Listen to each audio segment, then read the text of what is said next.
Many would say that the Knight is the perfect card in Clash Royale, and don't get me wrong, it is a great card. Excellent stats, very balanced, never feels broken to play with it, counters so many things, and it's useful in so many decks.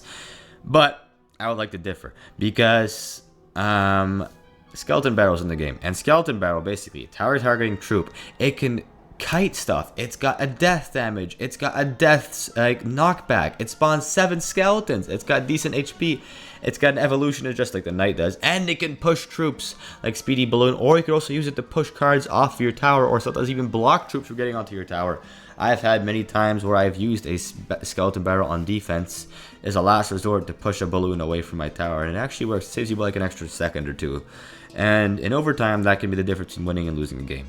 So I'm in a game here with 2.4 Skeleton Barrel Cycle.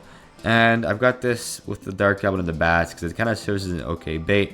I was running it with the Prince before because Prince works okay in bait. Oh, this could be actually nasty if boss banned. I gotta try that out at some point. But yeah, it's just nasty in bait, and because well, obviously you need a spell to deal Skeleton Barrel a lot of the time.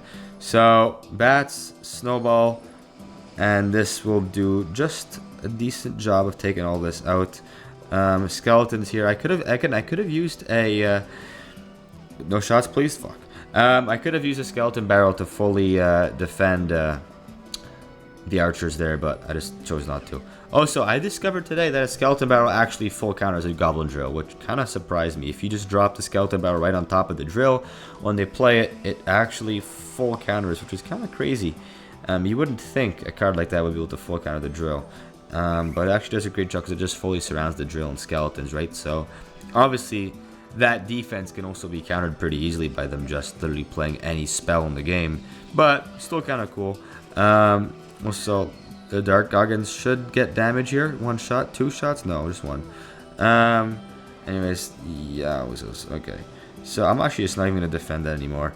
I'm just going to go for my Berserker. Actually, probably should just play the Berserker on defense. I'm going to use it on offense anyways. And Dark Goggins here, and this could be alright. Hunter's not quite going to cut it here. Yeah, perfect. That's a lot of damage, and that's going to be tower. No way he defends that. And yeah, I mean, I don't see myself losing this game.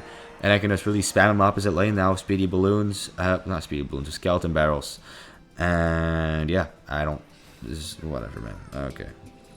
Skeletons up here. Oh my god. No, no, no, no, no, no. We're not playing this game. We're not playing this game. We're just going to get 1 shot. That's okay. I played that horribly. Please ignore that. And he's going to go pigs at the bridge right now. Yep. Who would have thought? Who would have thought? Who would have thought? Whoa, clone of pigs? Alright, you're out of your mind, homie. And let's go Skeleton Barrel.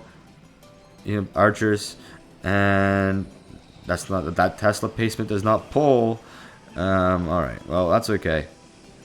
I'm going to snowball the archers forward and go for Dark Goggins. And should kill both of them, and I'm going to get okay damage here. And yeah, that, pull the Lumberjack back, and then go for a cannon. Okay, I only missed one of them, and that's going to be a good little defense. Horrible clone. And yeah, that's going to get just death damage, which is perfectly fine. I'm going to go for this, and this. You can also use Skeleton Barrel to tank for a lot of troops, because what you do is you play the Skeleton Barrel in front of the troop you want to be tanked for. And what this can do a lot of the time, I wish I took tower there, but what this can do is it just basically, when the Skeleton Barrel pops, the tower then locks on to the troop that you want it to be tanked for.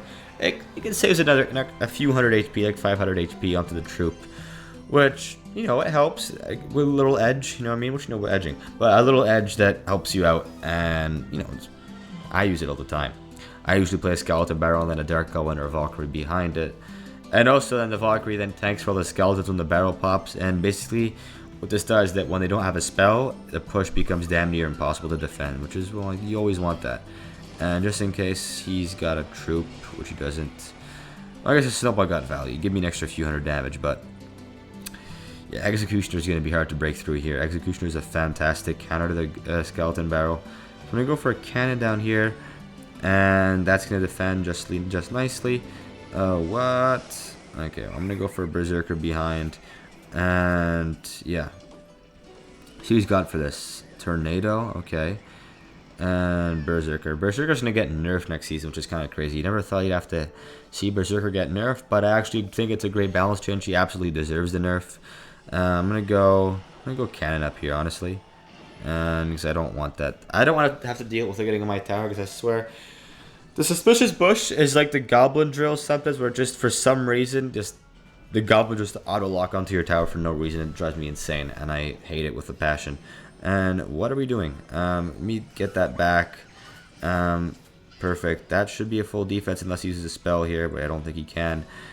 Please tell me he wasted an Executioner on this. That'd be unreal. No, whatever. Furnace is enough of a commitment. He doesn't have... I don't even think he has enough for an Executioner just yet. He's gonna have to wait a little bit to afford it.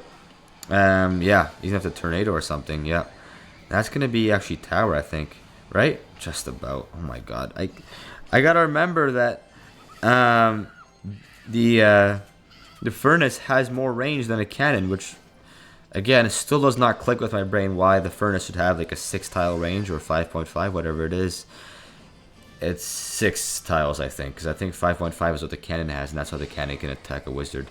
But hey, holy unemployment knowledge right there. But yeah, I don't know. I'm not a big fan of how much range that goofy card has. And wait a minute, if I can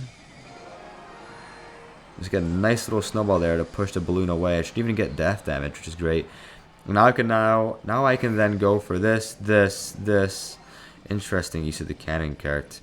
I'm actually just gonna let the Cannon card get damage here. Beautiful. That's gonna do a lot of damage there, actually. I might even damn near take tower, which is kind of cool. Beautiful. That's tower for sure. And then actually I might even be able to take out the Furnace, which is kind of crazy. Now let's go for Skeleton Barrel here. We go for Bats here. And I might even be able... No, I'm not going to like waste the energy to stop it from getting a shot. And that's going to be game. 3 crown with Skeleton Barrel cycle. Oh boy, who would have thought? Who would have thought? That's unreal. But, yeah, I think that's all I need to say about Skeleton Barrel. 2 games there is all I need to do to prove my point of how this card is absolutely unreal. But before I go, let's open a lucky drop. Absolutely nothing. Great. So yeah, thanks a lot for watching. Skeleton Barrel is the best card in Clash Royale. See you guys.